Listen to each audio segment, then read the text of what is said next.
Welcome to the Learning Pines YouTube. We hope this video helps. In this video, I will explain how to remove a BMW X3 steering wheel. Before starting, safety is paramount. Always disconnect your vehicle's battery, specifically the negative terminal, and wait at least 15 minutes. This crucial step prevents accidental airbag deployment.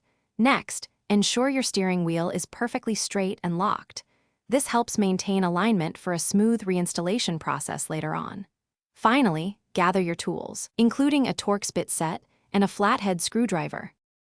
Now, let's move on to detaching the airbag module. You'll find two small access holes on the back of your steering wheel, typically around the 3 and 9 o'clock positions.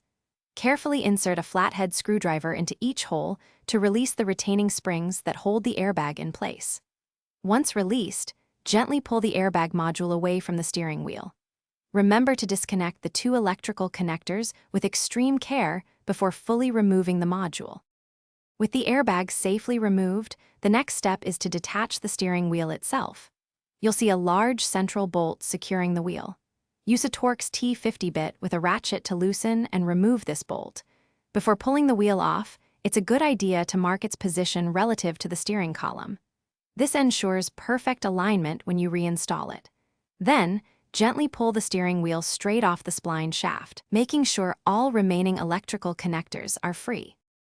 After successfully removing your steering wheel, take a moment to inspect the steering column and all electrical connectors for any signs of wear or damage.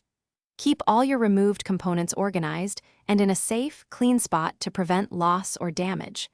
When you're ready to reinstall, simply reverse the steps we've covered, ensuring every electrical connection is secure. Most importantly, torque the central bolt to the manufacturer's specified setting for optimal safety and performance. Thanks for watching. Consider subscribing if we helped you.